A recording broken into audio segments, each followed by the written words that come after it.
I think we're back and we're live, and it's Wednesday, June 12th. How are you doing? Very well. And you?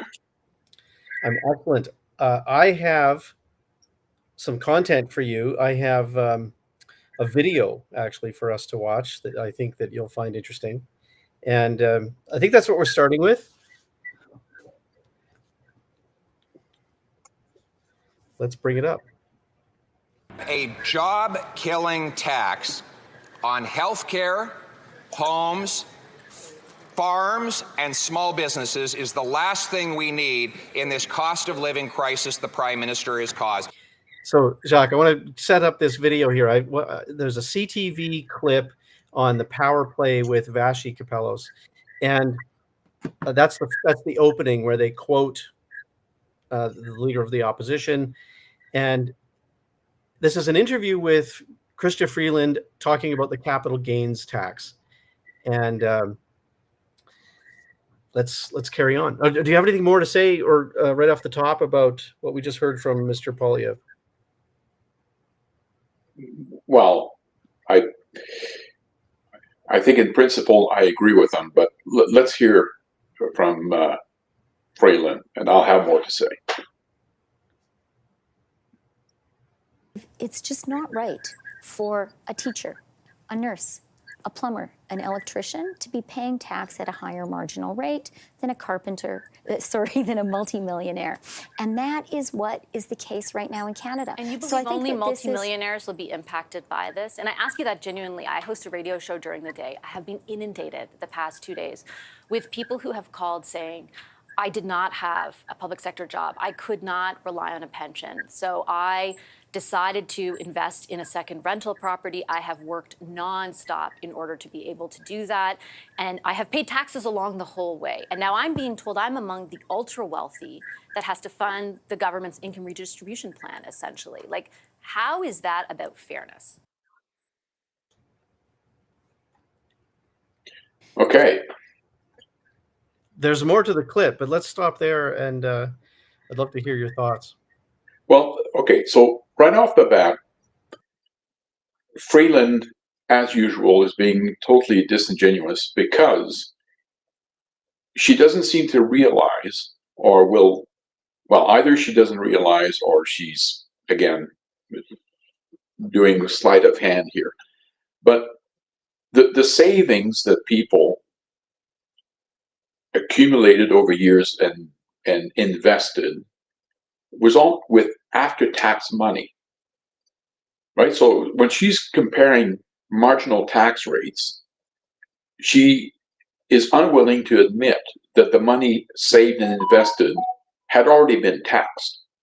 So, like, the government's already had its share, so now to say, well, people who've saved money and the capital gains is, yes, I mean, taxed at a lower rate, but again, it's money that's already been taxed. So that's a part where I think she's completely wrong.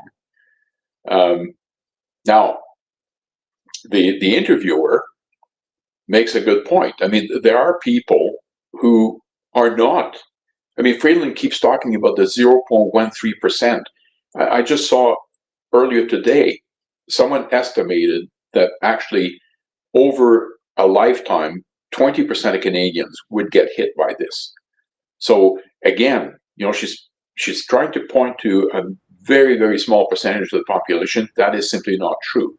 Yeah, she plays a little word game in the next. I don't remember if it's exactly the next clip, but it's coming up where she plays this little word game about the 0.13%. And that's explained to some degree because Vashi actually challenges her on this.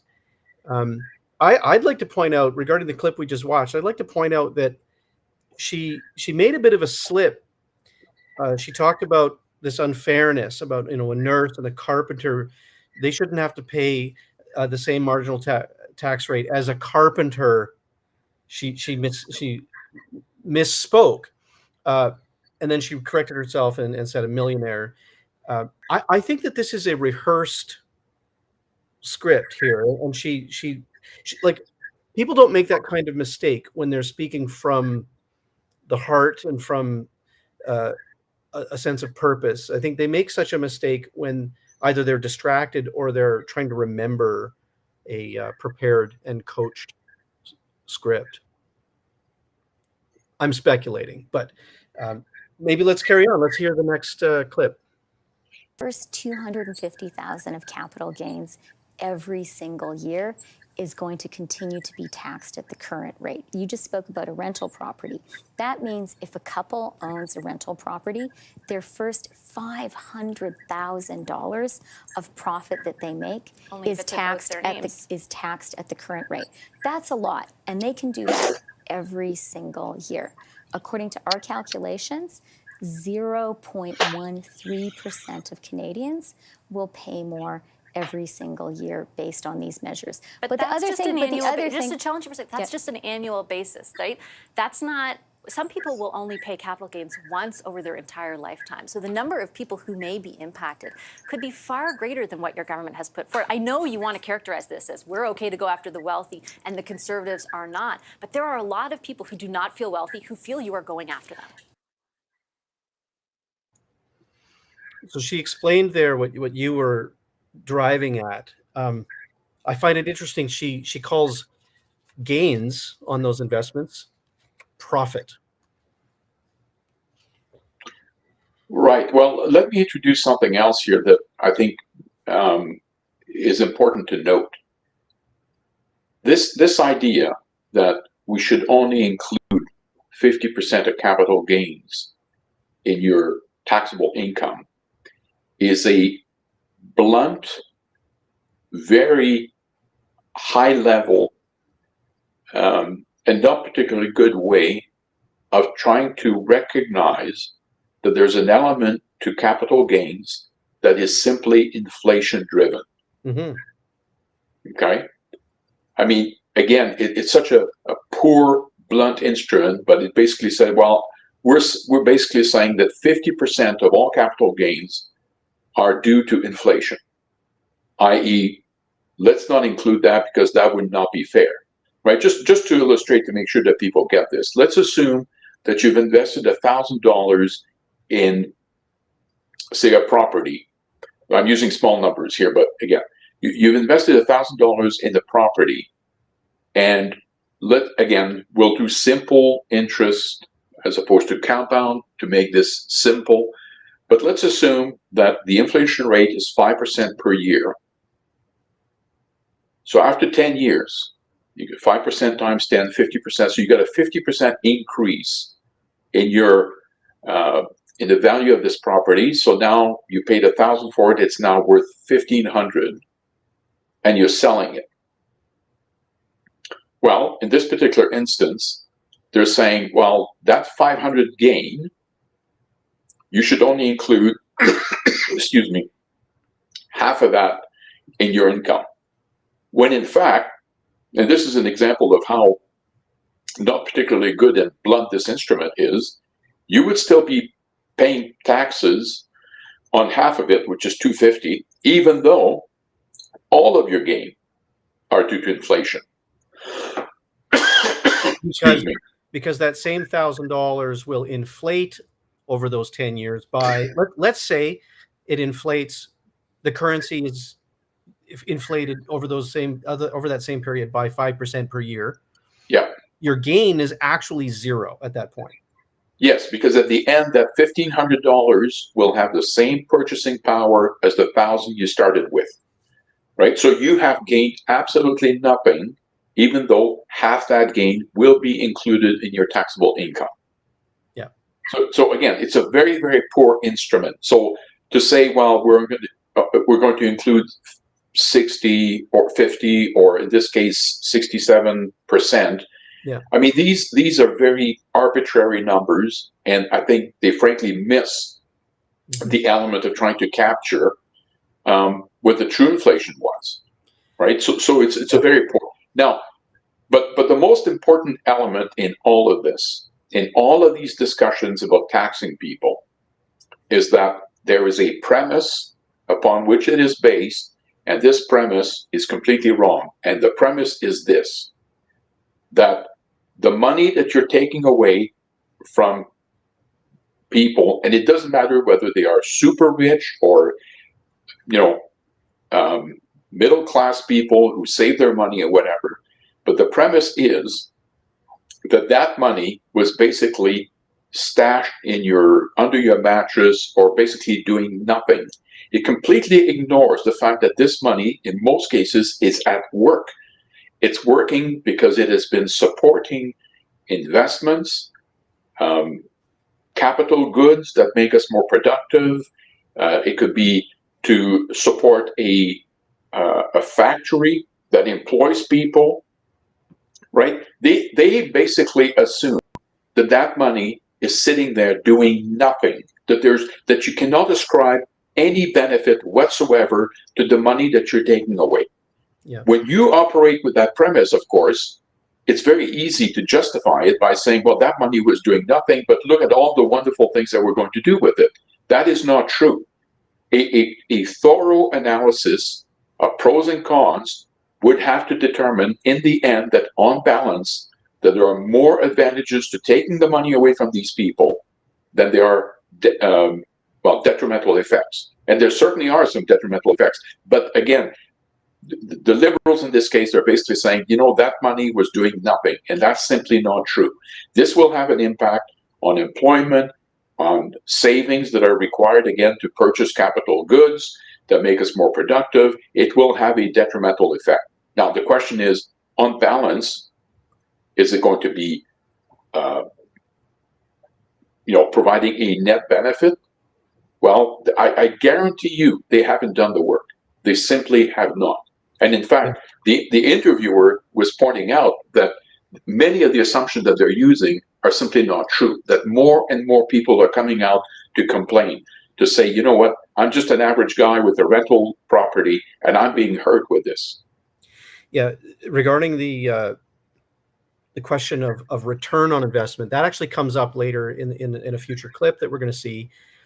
I want to come back to this notion that Freeland is arguing that this capital gains increase only affects 0.13%, but notice that she keeps saying that this will affect the people who can essentially sell more than $250,000 of capital every single year. She uses that phrase frequently, every single year. The interviewer here rightly points out that not many Canadians can sell more than $250,000 of capital every single year. Some people only do it once in their lifetime because they've stored that money and they've kept it in the form of a cottage or a second home, rental home or something. And so this is disingenuous. I think the number of people that might be able to sell more than $250,000 of capital every single year might be 0.13%, but it's going to hurt, as you point out, many, many more than that. The last comment I want to make before we jump into the next clip is not only the fundamental premise you've pointed out, okay, which is in a nutshell that the money was doing nothing while in this investment or in this capital form. Not only that, but there's another fundamental premise that there's a fundamental assertion being made that the government is better at spending your money than you are. Yeah. That the capital that Canadian citizens have accumulated, whether it's small or large, and no matter what form, is better spent by the 35 cabinet members than it is by you. Yeah, they pass themselves off as better stewards of your money than you are of your own, which, of course, on the face of it, is complete nonsense. Let's hear the next clip. By the way, before we start the clip, I should add, I edited it for brevity. We can easily point people to the original clip. I did edit it a little bit. I don't want people to claim that I took her words out of context. It's really just edited for brevity. Go ahead, please. I would really disagree with the greatest respect to some of the ways that you've characterized that. Do we want to be a country that invests in housing? Do we want to be a country that invests in affordability? And do we want to be a country that invests in economic growth, in things like infrastructure, in things like our ITC program, which is building the industrial transition? I think we need to make all of those investments. That's not all your government spending money on. I think the fair way to finance, you have to ask yourself, do you believe we need to make those investments? I do. And if you believe we need to make those investments, then you have to say, how are you going to finance them? Are you going to just take on more debt? I don't think that's right. I think the way to do it is through a fair tax policy, and that is exactly what this is. Our Canadians, wouldn't it be understandable if they were also asking themselves, are we going to get a return on that investment? You haven't just spent money on the things you're talking about. You also spent money on contracts with McKinsey last week that the Auditor General said, more than half of which she could not figure out if there was value for money. She also came to the same conclusion on ArriveCan. You have grown the public sector considerably while at the same time growing the size and the scope of the number of consultants that you've hired and contracted by 88% since you came into office, the reverse of what you promised to do in 2015.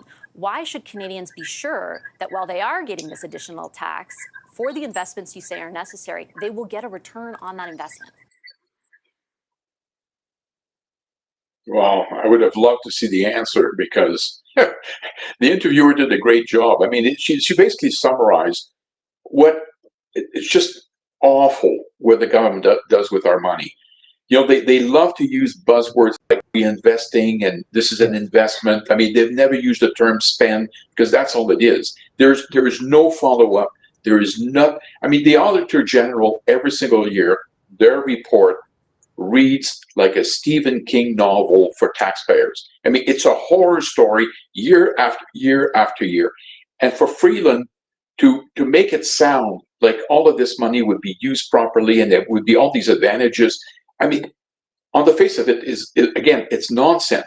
The other thing I would ask her is, well, you've only been in power for 9 years. I mean, like, you're just figuring this out now? Like, I mean, where have you been? And of course, the fact that Freeland would actually bring up the debt. I mean, this government has doubled the federal debt in 9 years. And now suddenly, yeah, she has a moment of awakening where, well, we can't leave that to our children. Well, I think this was the plan all along. It was to create a significant amount of debt that they could then justify increasing taxes. I mean, this is the monetary policy of this government. This is the new economics. What is shameful here is that she preys on people who have a poor understanding of economics and poor understanding of how the government, because clearly she says these things because she gets away with a certain segment of the population, although that segment is getting smaller and smaller by the day. Because I think people are seeing right through this. Right, to bring up the debt after 9 years when you've doubled it makes no sense whatsoever. Right? I mean, she's a complete hypocrite. So the next clip I find interesting. Vassy challenges her even further. This is a neat little exchange. I hope you enjoy it. Let's watch.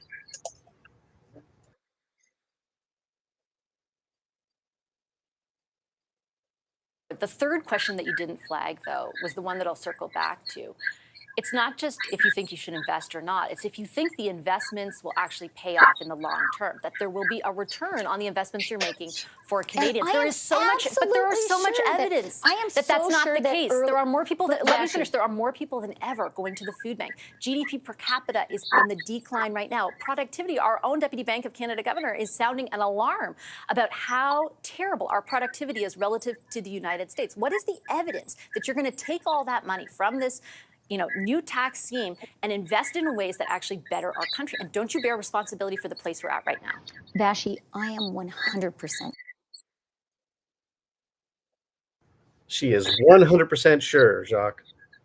And again, talk is cheap. The evidence every single piece of evidence points in the opposite direction.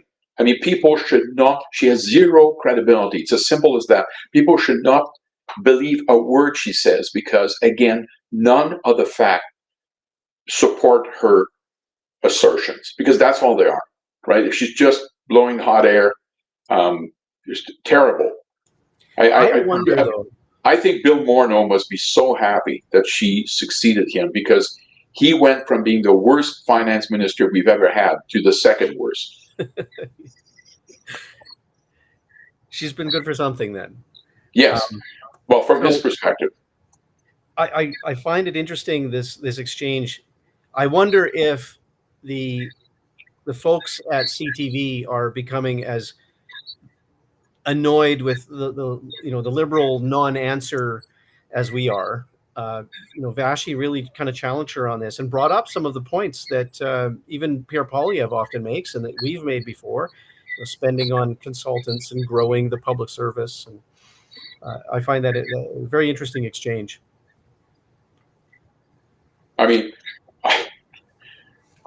I don't necessarily want to bore people with personal anecdotes, but I'll tell you, we're having problems with CRA.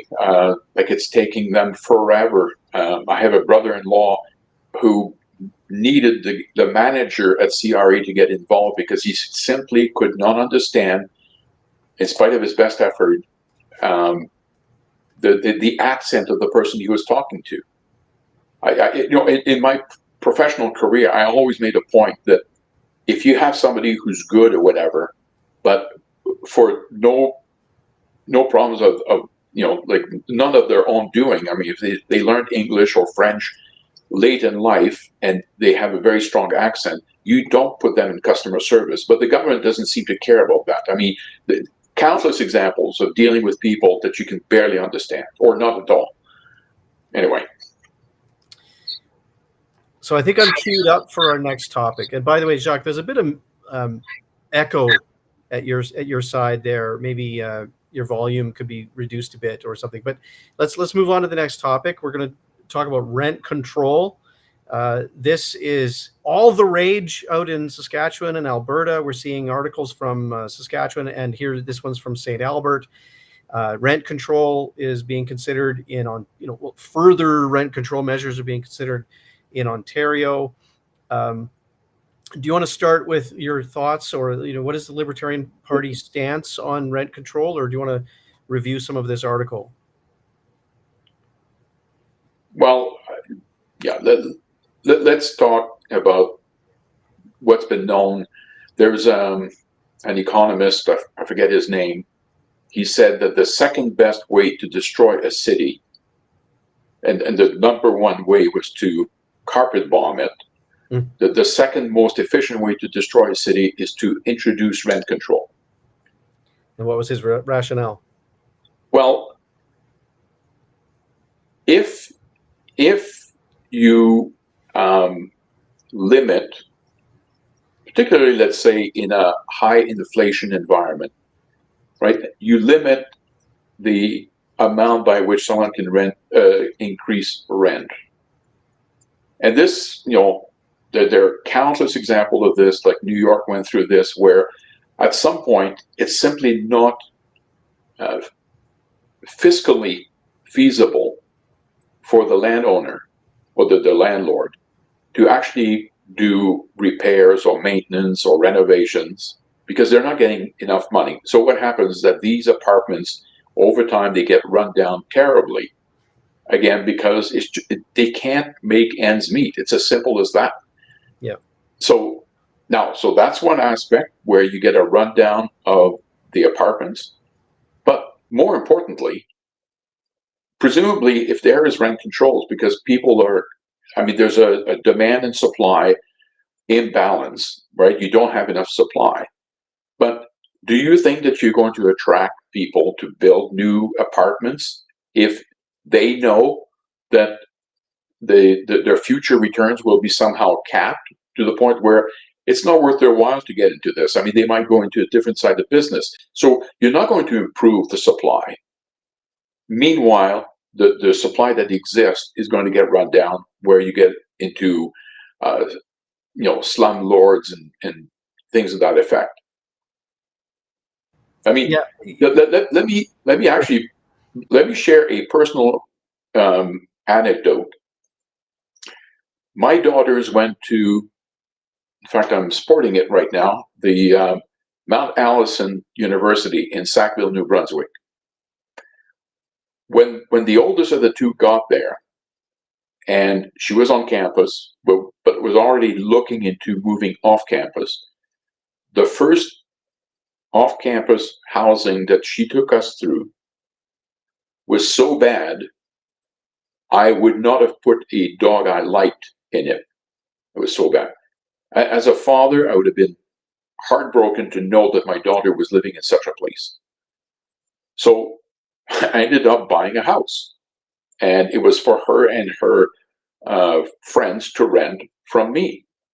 But I'll tell you, the dynamics would have been completely different if I believed that there was, sort of a limit in terms of what I could. I mean, like, you don't do this. I mean, okay, with my daughter's a different story, but I mean, you're trying to make a little bit of money out of this. You're not going to get rich, but you actually don't want to lose money, right? So if there had been all kinds of limits on rent or whatever, I'm not sure I would have done that. But the remarkable story here is that I wasn't the only one who saw that there was a terrible issue on the supply side, because while they were there, I don't know but I think it was in the hundreds of apartments that got built. And suddenly, people like myself, I mean, in terms of, if you want to ensure that rent don't go up by too much, the best way to do that is to provide competition.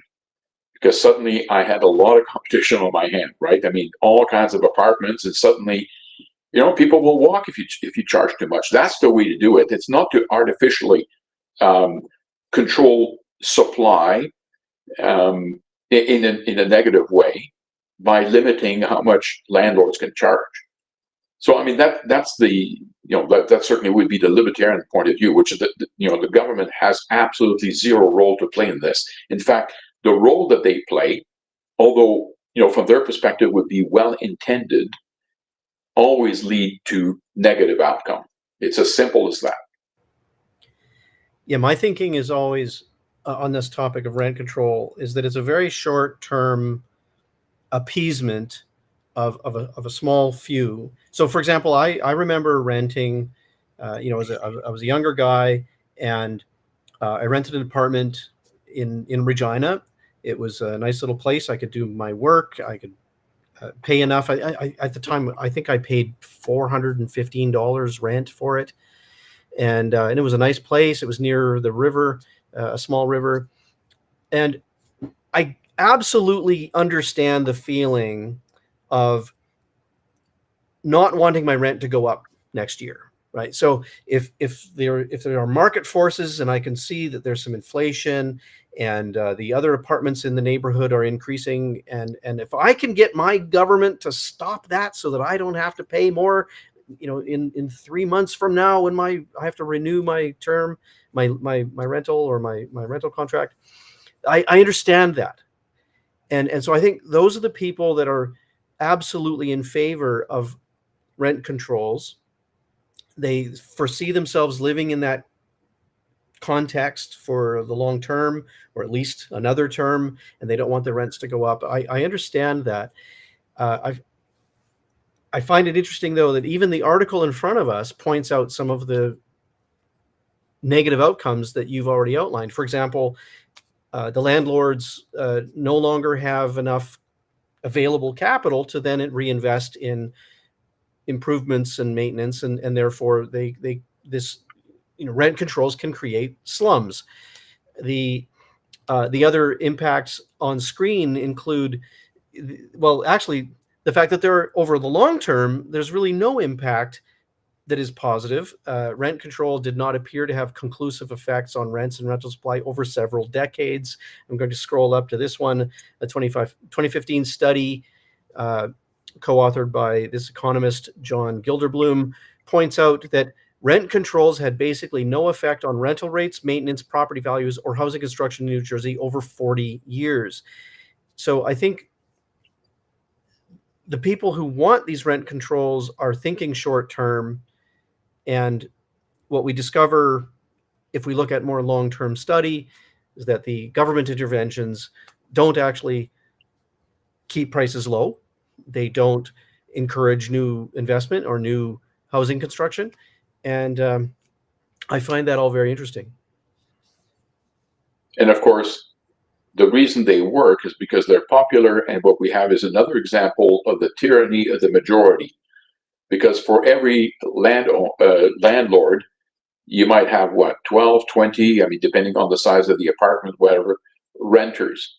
And those are the people who are going to vote you in if you bring in those measures. And let me add to the irony that I see in this is that we currently have a government that is taxing Canadian citizens at every turn, in every way possible, everywhere all at once. What's the name of that movie? And yet, when they want to spur new investment in the creation of rental units, what do? They cut the GST. They cut the tax. Right? Here's an example. The federal government's decision to remove the GST from purpose-built rental housing should help. Isn't that an admission that lower taxes create GDP or enable more GDP? Of course it is, but like it depends on which way the wind blows and what purpose they're trying to achieve. I mean, sometimes it's good, sometimes it's bad. I mean, according to them, right? They're not principle based. I mean, we have a question here along the same line about thoughts on price controls. Could you? Right? There we go. Okay. Because he says the current government appears to be pressuring grocers, for example. Well, again, this is the type of thing, and it's funny because coming from the Liberal who seem to have a phobia about populist measures or populism or whatever, of course. But this would be a perfect example of this, right? I mean, because economically, it's a terrible, terrible idea. Like if you put a cap on the price, and let's say that the person who would be selling it to you would incur a higher cost to acquire it in the first place, ensuring that they're going to have a loss, what do you think is going to happen? They're not going to sell you that product, right? So suddenly, exactly, that product will cease to exist on the shelves of local stores. Yeah, so we'll have shortages. We'll have, or just no options. Like you're left with only those options that can be sold to you at a price below the government's desired price. Like, I mean, I'm old enough, although I was quite young, but I'm still old enough to remember when Trudeau Sr. put us through wage and price controls. And it was a disaster. I mean, one of the biggest areas of economic ignorance is that a lot of people don't understand that prices are a signal. They are a crucial signal to have an economy that works properly. But that is only as long as we have a free market where prices are not influenced or capped or subsidized or any of this. Yeah. Right. I mean, but the free flowing, where market, like a high. What does a high price tell you? Well, it tells you that there's either excessive demand or inadequate supply. It's a signal for people to come in and provide a greater supply. And conversely, what is the signal of a very, very low price? Well, it's inadequate demand or maybe excessive supply, which again would provide the supplier a signal to say, you know what, you better stop producing whatever it is. But people, don't understand that the huge importance of letting the market tell you where the price of items is, because it's such an important signal. So when you start capping it, then you're completely destroying the signal that is required. So what is the signal that is currently being sent by the price of debt? Here's a statement here that if interest rates would drop 1 or 2 points, we would see a huge construction boom. This is said by this Maskell, who is currently being interviewed by the journalist here. The price, so I've made some changes in our family because the cost of debt has changed dramatically in this country since even 2 years ago. It's increased. I don't think people realize that the cost of debt has increased, if I've done my math correctly, 10x, right?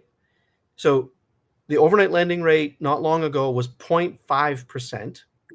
It is now at 5%, or did they lower it just last week? But it had to double 10 times. Have I got my math correct, Jacques? Well, I don't know about the last part, but you did go from 50 basis points to 500 basis points. That's a tenfold increase. Which is a tenfold increase.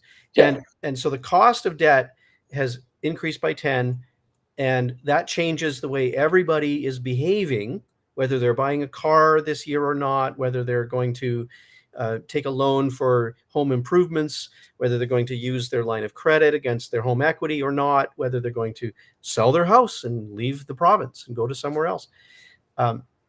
If interest rates would drop 1 or 2 points, that would send a price signal that investment is welcome and will be possible, maybe if not rewarded. But in order to do that, inflation has to come down. In order to do that, government spending has to come down, and we don't have a finance minister or a prime minister that's at all interested in lowering spending. All of this is true, but let me add that for decades now, the price of borrowing has not been determined by the free market. I agree. This is an absurd period of time that we're living in, where it amazes me how much things have changed, because now everybody, almost on a monthly basis, just waiting, wondering, speculating what the central bank is going to do. Whether it's here or in the US. I mean, and there's no way that interest rates should be determined by a central bank. It should be determined by supply and demand in the marketplace. Yeah. I mean, again, we go through these boom and bust period in big part because central banks completely mismanage things. They create these artificial boom period, which of course then are followed by bust. I mean, and the funny thing is, and it seems to be partisan. It seems to be partisan in nature. That while we have a certain sitting government, the levers are pulled and pushed such that the economy flexes in the way that government wants it to. Am I drawing the wrong conclusion here? Well, you open the can of worms, because the central banks are always supposed to be independent. But I mean, clearly they are not. I mean, that's another part of the whole thing that's a fiasco, is that I would be willing to bet a considerable amount of money that when the federal government during COVID decided to go into a massive amount of debt, I strongly suspected that there wouldn't be enough buyers for the government debt, and made a call to the governor of the Bank of Canada and said, can you please buy the excess, right? Like anything that and they certainly did, right? Well, that to me is not independence. I mean, now, first of all, right, the people at the Bank of Canada got, I mean, it's amazing the Carolyn, I think she's the associate, I forget what they call her, but she's sort of the second in command at the Bank of Canada. And, she's talking glowingly about the quality of her team and how wonderful these people are.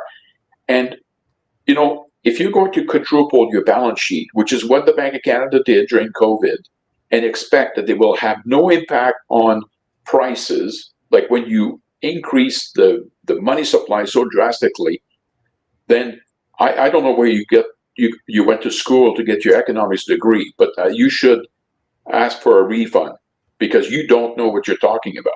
So these are the same people who didn't see inflation coming, right? Who are still making these calls. I mean, the whole thing is absurd. I don't trust any of them. And besides, I mean, if they knew what they were talking about, they should have gone to the government and said, no, we cannot do this because it's going to create a large amount of inflation. But they didn't have that. They basically, I think, just did what they were told to do. So rent control, Jacques, is it time for rent control? No. Is there ever a good time for rent control? No, it's terrible. What would you say to the people who are struggling to pay that rent? They are worried about the rent going up next year, and less than 24 months from now, they're going to the polls. What would you say to them to persuade them away from the politicians that are promising them the world? Well, I would tell them that rent control is going to exacerbate the problem, not make it better. But it might exacerbate the problem on a macro level, but for them, it might work out, they think. Well, going back to your personal story, yes, it is possible that for a year it's going to help them, but again, we have to, to quote, Bastiat, we have to look not only at what is seen, but we also have to look at what is unseen. And in this particular case, yes, it's fine to say to someone, you know what, you'll be able to manage your rent because we're going to keep the cost down. What it ignores or does not address at all is all the people who can't even get an apartment because they're not being built. Yeah. Right? Like in the abstract, if you want to concentrate on the person you're talking to, I understand why you'd get some mileage out of your policies. Yeah. But there are people being hurt here who are not being heard. I think that's a great point. If I can summarize that in other words, it's like you want the price of rent not to remain low because a government forces it that way. You want the price of rent to remain low because there's more rental units available. There's more supply. And the reason you want this is because someday you might move out. And that day you're going to be facing a shock in the market because other rental units will have been priced accordingly while yours was rent controlled. That's true. And I don't know if there's more to say on that. We've got some great comments. Maybe we'll return to those later. Let's move to the last topic, if you're willing. We have a prime minister that was, going on and on about the way that the current democratic process in the European Union is ruining democracy because the voters in the European Union are not selecting these radical far left politicians anymore. So let's hear him go on and on. Here we go. I hope you can hear this. Give me a thumbs up if you can. I'll start the clip now. We have seen around the world a rise of populist right-wing forces in just about every democracy that we've seen. And it is of concern to see political parties choosing to instrumentalize anger, fear, division, anxiety. My approach has always been to respond to it, to understand it, and to look to solve it, to roll up our sleeves, work hard, and with ambition for this country and for our future. And I continue to be convinced that Canadians are thoughtful about the challenges we're facing and ready to see them solved, rather than just allow themselves to be have their anger amplified without any solutions offered. What do you think? Well, I think that he is right that Canadians are thoughtful. They're thoughtful about changing the government next year. I think he's right also about the fact Canadians are angry. Yes. Well, so first off, and I've said this before, words are being changed constantly to fit a certain narrative. And in fact, the meaning of words is being diluted so that we actually lose the ability to properly use them to properly identify certain things. So in Trudeau's world, anyone who's slightly right of him is far right. Like, as far as he's concerned, there's no such thing as being right of center or a right moderate or whatever. If you are to the right of him, you are a far right. So he's using this as a slur. And of course, the problem with this is that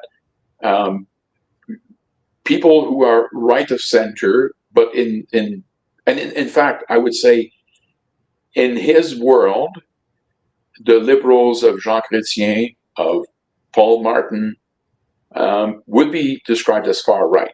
Now, of course, he would deny that, but the policies that they espouse are considerably right of center compared to his right now, right?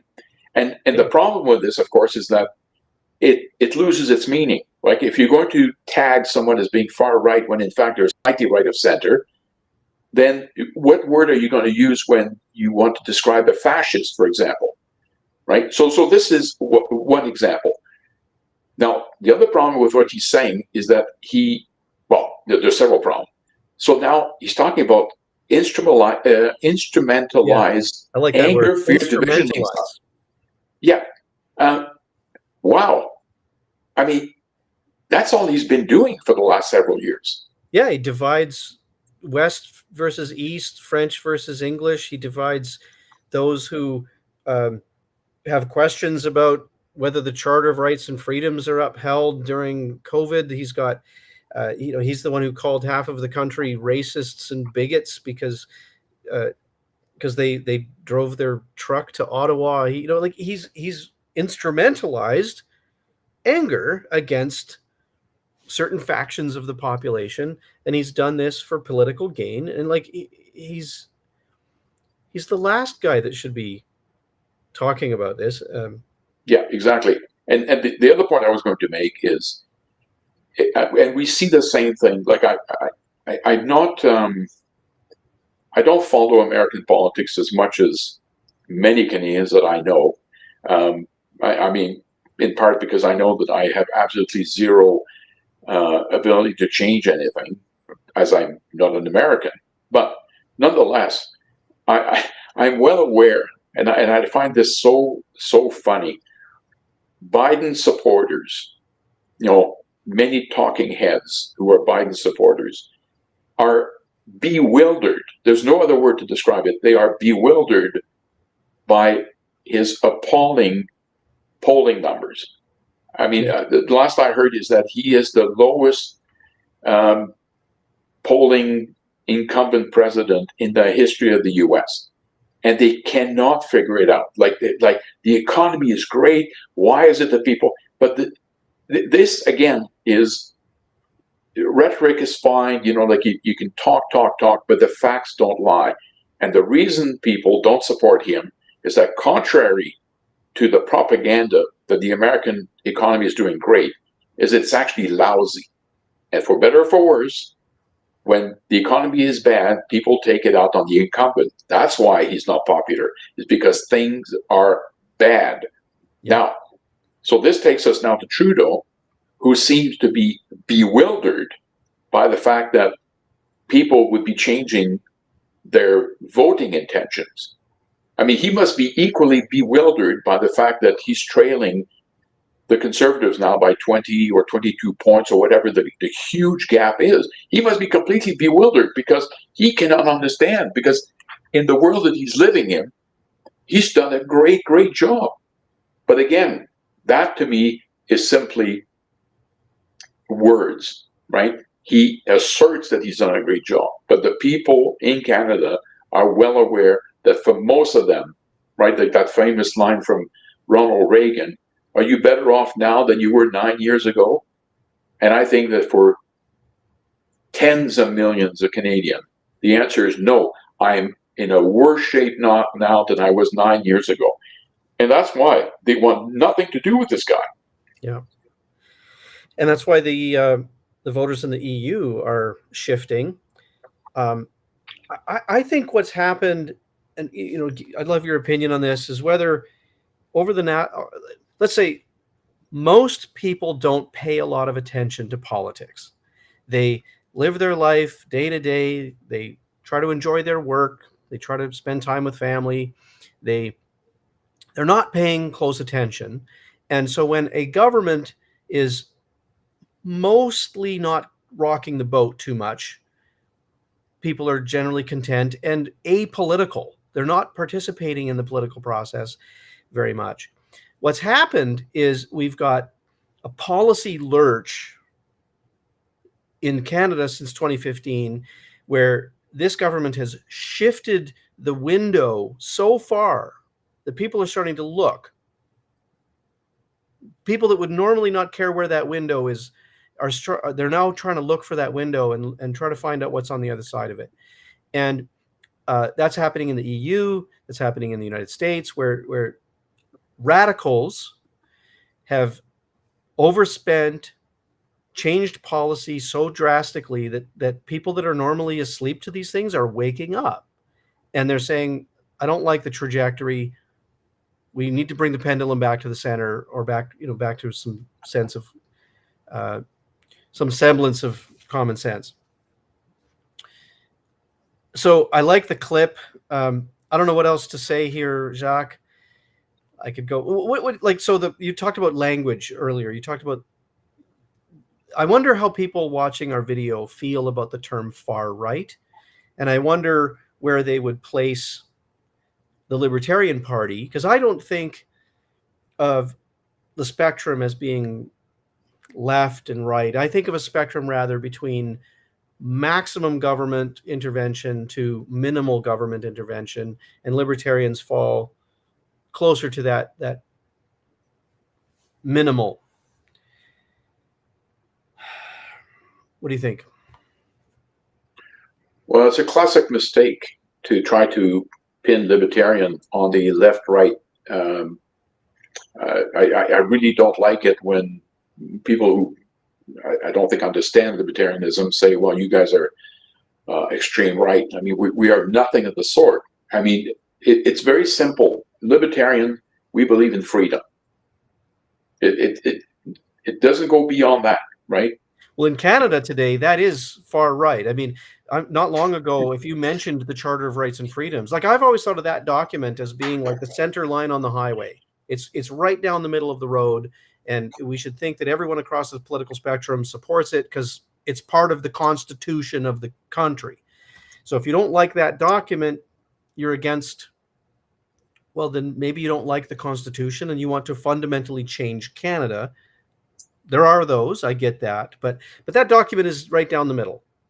But not long ago, if you talked about, the right to bodily autonomy, you were far right. Well, but you have we again. I have to go back to this idea of slurring people. Yeah. Right.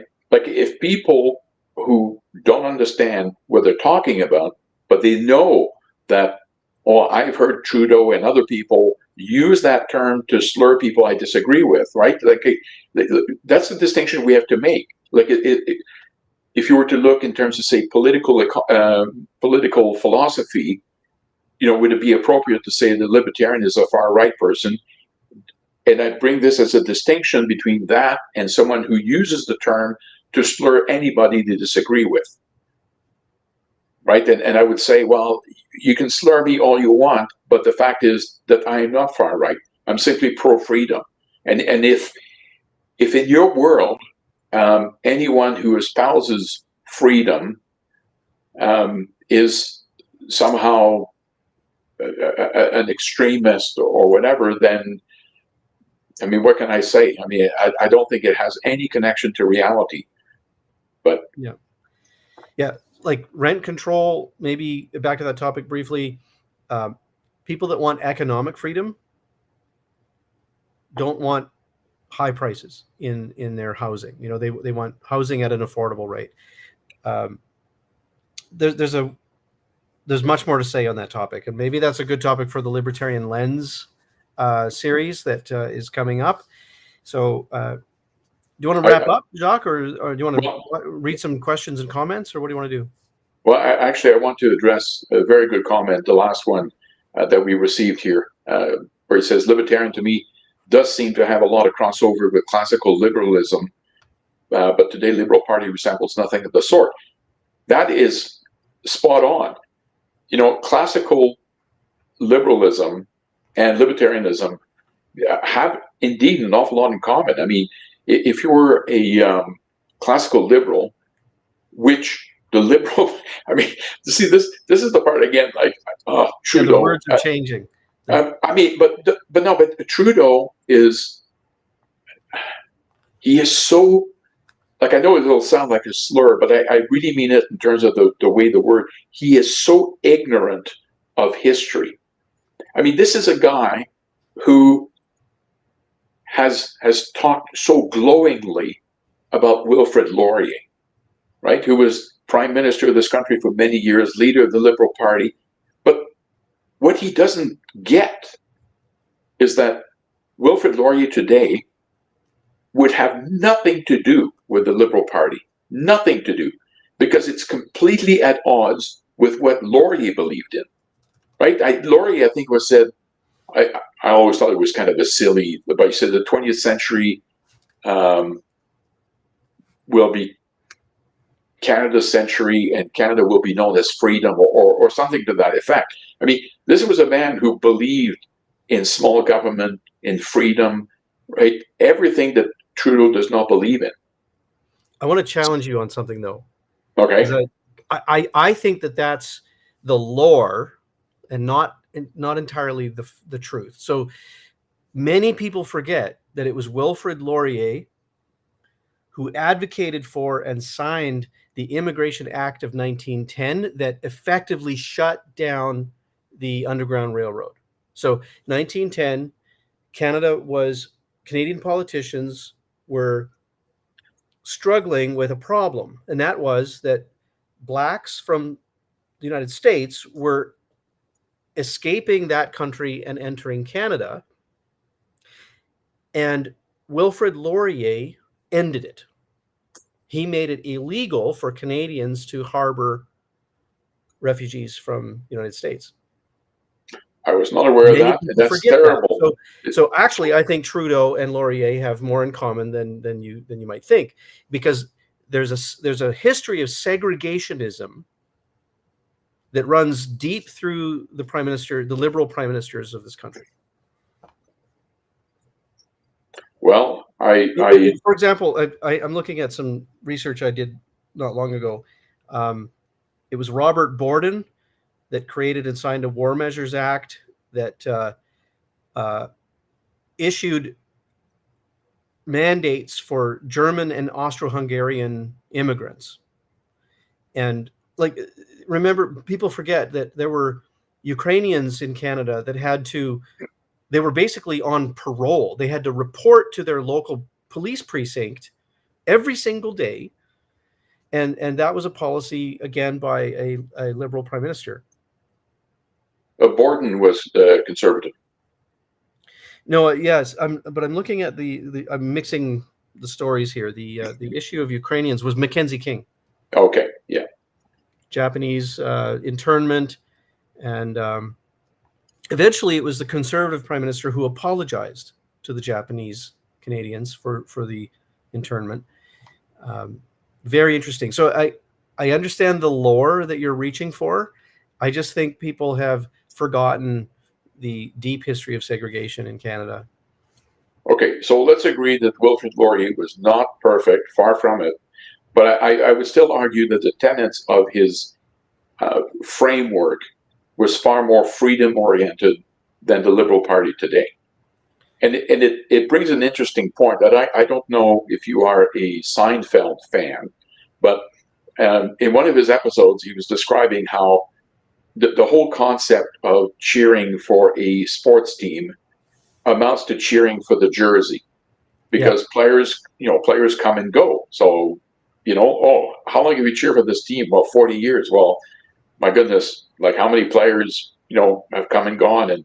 And I find when it comes to the Liberal Party, to something somewhat similar, in the sense that people are cheering for a name and a logo without recognizing that things have changed. I mean, I don't know if you know of Dan McTague, I believe. He was Liberal MP, I believe, under the Chrétien, in the Chrétien era. He's a big proponent. In fact, I think he's the founder of something called Canadians for Affordable Energy. And he has taken the Liberals to task on many of their measures. And people have asked him, how come you've had a falling out with the Liberals or the Liberal Party? And he has said to them, no, they've had a falling out with me. Because from his perspective, and then we don't have to go back to Laurier, we can only go back to Chrétien and Martin, right? There's a chasm between what they stood for and what this version of the Liberal Party. So he said, I haven't changed my views on things, but they certainly have. Anyway. Yeah, they've changed their politics, but not their cronyism. Liberals then in Chrétien's era and the sponsorship scandal, and Liberals today, I think Trudeau has perfected cronyism and corruption, and that too has a long history in the Liberal Party. Maybe the Conservatives as well. I've been focused more on learning about the Liberal Party history lately. So, Jacques, I need to say goodnight, and it's been great to talk with you. Thanks very much again for hosting the Libertarian Currents.